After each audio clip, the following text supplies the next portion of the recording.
কঠিন বিপদে সূরা ইয়াসিনের একটি আয়াত পড়ুন, সাথে সাথে আল্লাহর গায়েবী সাহায্য আসবে। আমরা অনেক সময় কঠিন বিপদে পড়ে যাই, আমরা অনেক সময় এমন বিপদে পড়ি আশেপাশে কোনো কুল কিনারা খুঁজে পাই না। সাগরের মাঝখানে যেমন কোনো সাহায্য করার মতো কোনো লোক থাকে না, এরকম বিপদে পড়লে যে কঠিন বিপদ হয়, এরকম বিপদ থেকে আল্লাহ তাআলা চাইলে আপনাকে উদ্ধার করতে পারেন। নবীজি সাল্লাল্লাহু আলাইহি ওয়াসাল্লাম একবার এরকম বিপদে পড়ে গিয়েছিলেন। নবীজি সাল্লাল্লাহু আলাইহি ওয়াসাল্লামের পাশে ছিলেন হযরত আবু বকর সিদ্দিক রাদিয়াল্লাহু তাআলা আনহু। আবু লাহাবের স্ত্রী উম্মে জামিল নবীজি সাল্লাল্লাহু আলাইহি ওয়াসাল্লামকে তরবারি নিয়ে এসেছেন, আঘাত করে নবীজি সাল্লাল্লাহু আলাইহি সাল্লামকে দুনিয়া থেকে বিদায় করে দিবে। এমন সময় আবু লাহাবের স্ত্রী যখন উম্মে জামিল নবীজি সাল্লাল্লাহু আলাইহি সাল্লামের কাছাকাছি এসেছেন, আসার পরে আরো দলবল নিয়ে এসেছে, নবী সাল্লাল্লাহু আলাইহি সাল্লামকে আঘাত করবে, তরবারি নিয়ে এসেছে। নবীজি সাল্লাল্লাহু আলাইহি সাল্লাম আবু বকর সিদ্দিক রাদিয়াল্লাহু তাআলা আনহুর পাশে দাঁড়িয়ে আছে। আবু বকর সিদ্দিক রাদিয়াল্লাহু তাআলা আনহুকে এসে আবু লাহাবের স্ত্রী উম্মে জামিল বলতেছে যে তোমাদের নবী মুহাম্মদ কোথায়? অথচ নবীজি সাল্লাল্লাহু আলাইহি সাল্লাম কিন্তু তখনও আবু বকর সিদ্দিক রাদিয়াল্লাহু তাআলা আনহুর পাশেই দাঁড়িয়ে আছেন। আবু বকর সিদ্দিক রাদিয়াল্লাহু তাআলা আনহু খুবই বিচক্ষণ সাহাবী ছিলেন।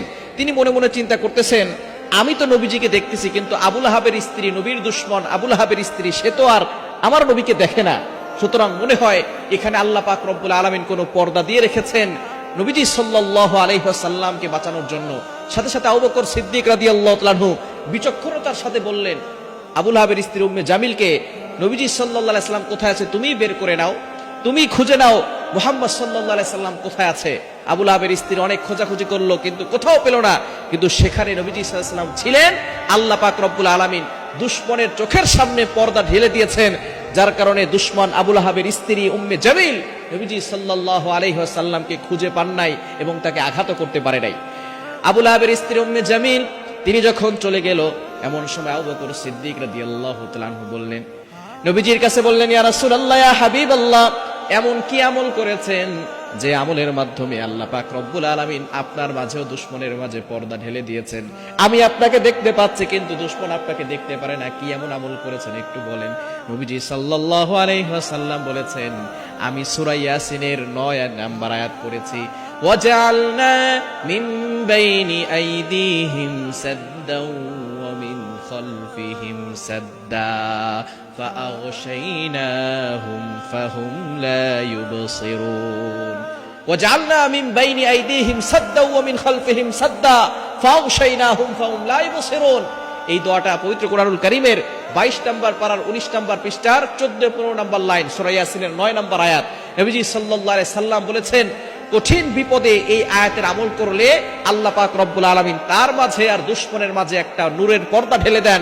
দুশমন সবকিছু দেখে, কিন্তু যে যাকে আঘাত করতে চাচ্ছে এই আয়াত পড়ার কারণে আল্লাহ পাক রব্বুল আলামিন পর্দা ঢেলে দেন, সে আর তাকে দেখতে পারে না। এজন্য আমি সূরা ইয়াসিনের প্রথম 9টি আয়াত আপনি পড়ার চেষ্টা করবেন।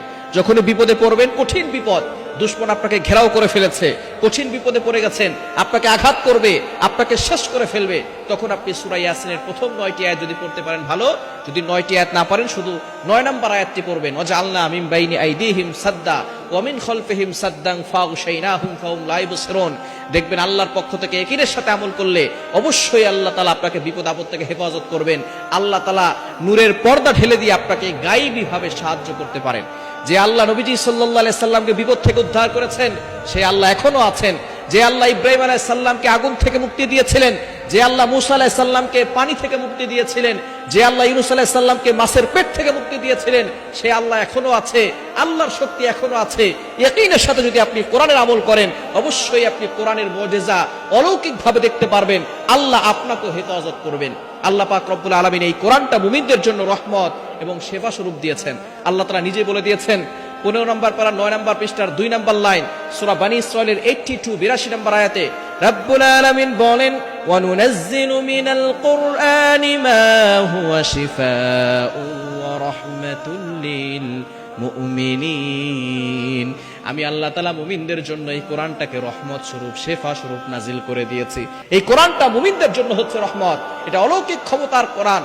নবীজি সাল্লাল্লাহু আলাইহি সাল্লামের যে মুজিজা আল্লাহ তাআলা দিয়েছিলেন, তার ভিতরে অন্যতম একটি মুজিজা হচ্ছে কোরআনুল কারীম। সুতরাং এই কোরআনের আমল করবেন। সূরা ইয়াসিনের 9 নম্বর আয়াতটির আমল করবেন। কঠিন বিপদে দেখবেন আল্লাহ পাক রব্বুল আলামিন গায়বী সাহায্য পাঠাবেন। ওয়াজআলনা মিন বাইনি আইদিহিম সাদ্দা ওয়া মিন খালফিহিম সাদ্দান ফাগশাইনাহুম ফাহুম লা ইবসিরুন। এই আমলের মাধ্যমে আল্লাহ পাক রব্বুল আলামিন আপনাকে বিপদ আপদ থেকে হেফাজত